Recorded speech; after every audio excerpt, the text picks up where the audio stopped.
আজকের বিষয় হলো যে দোয়াটি পাঠ করলে আপনি পৃথিবীর সবচাইতে ধনী এবং সফলকাম ব্যক্তি হতে পারবেন। সেটি হলো সেই দোয়াটি আপনি কখন এবং কোন সময় পড়বেন আমরা সেটাও জেনে নেব। দোয়াটি আল্লাহুম্মা গফিরলি, হে আল্লাহ আপনি আমাকে ক্ষমা করেন। অরহামনি, আপনি আমাকে রহমত দেন। ওয়াফিনি, আপনি আমাকে নিরাপত্তা দেন। ওয়াহদিনি, আপনি আমাকে হেদায়েত দেন। ওয়ারযুকনি, আপনি আমাকে রিজিক দেন।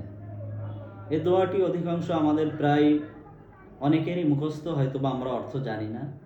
এই দোয়াটি প্রত্যেক নামাজের রাকাতে 2 সেজদার মাঝখানে আমরা পাঠ করব।